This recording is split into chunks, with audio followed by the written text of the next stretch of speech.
中野にある中野中華菜のオーナー宮田俊介です。今日はご家庭で簡単に作れるチャーハンの作り方をご紹介したいと思います。今日は、鮭チャーハンを作っていきます。まず鮭ですね、市販の塩鮭でいいので、焼いたものを粗く手でほぐしてください。その時に骨とかが入ってたら、取り除いておいてください。次、冷やご飯ですね。冷やご飯、必ず冷やご飯を使っていただきたいんですけども、冷やご飯を一度使う前に電子レンジで温めてください。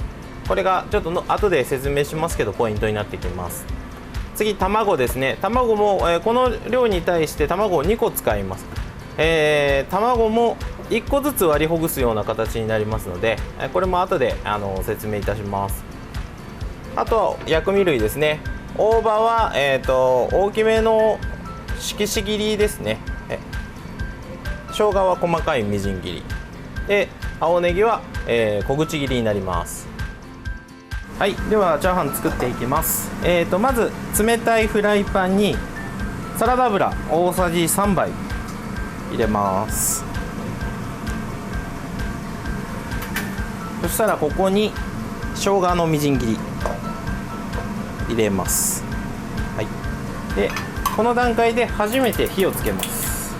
火は、中火から強火じゃなくて大丈夫です。強火よりそう中火ぐらいですね。でまず生姜を炒めます。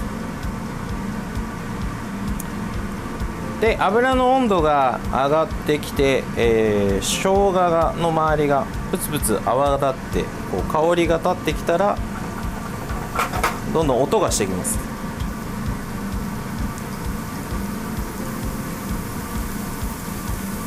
はい、こうなったら、卵まず1個目、さっき2個分けていただいたものの1個目をまず投入ですね。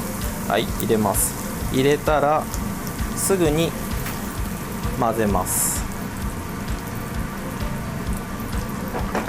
はい、で1回ここで火を切ります。火を切ったら、冷やご飯、温めた冷やご飯ですねを卵の上に入れて、はい、ここで、さっき2個に分けてもらった残りの1個分をご飯の上にかけますね。卵でサンドイッチする感じです。でここで火をつけます。強火じゃなくて大丈夫です。中火ぐらいで。でご飯を軽く押しつぶすような感じで押しつぶす、軽く叩いてあげるかイメージですね。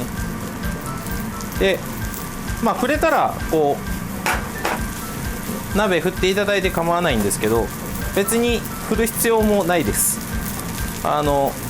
優しく米を切る感じで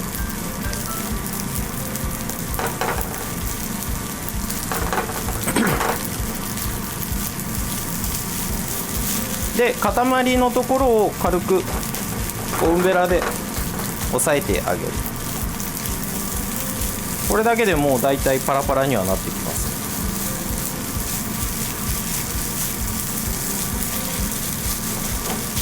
もちろん振っていただいても構いません。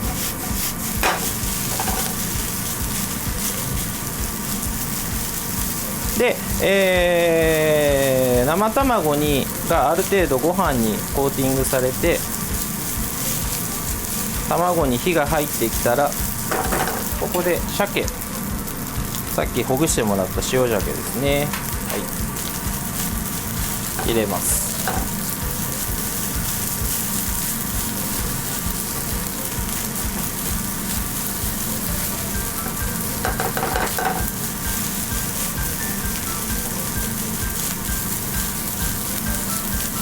次に青ネギ、入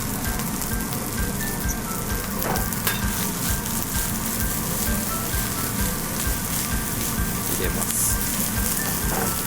で塩が 5g、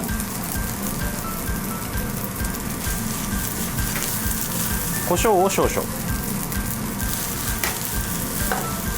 胡椒は白胡椒です。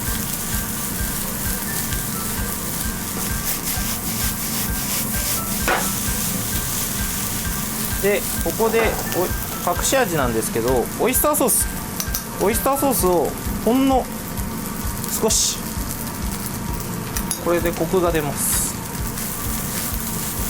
混ぜます。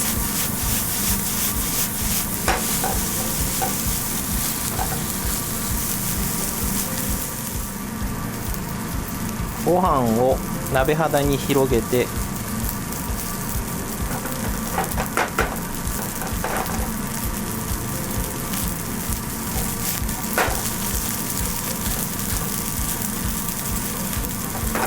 お米がパチパチいってきたら、最後に香り付けのお醤油をほんのちょっと入れて、香り付けなんでもう本当に少しです。数滴入れるイメージで、香ばしい匂いがしてきたら、紹興酒、紹興酒がない場合は日本酒で大丈夫です。を少し、小さじ1杯ぐらいですかね。炒めて少し飛んだ水分を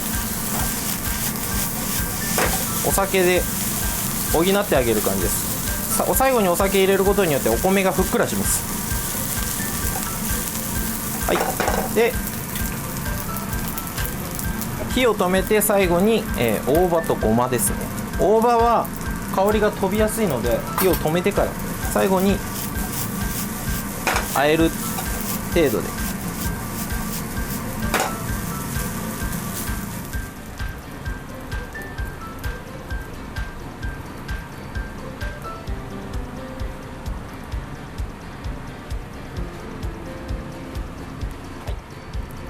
これでご家庭で簡単にできる鮭チャーハンの完成です。鮭は、鮭じゃなくても塩鮭とか塩サバとか他のお魚でも代用可能です。試してみてください。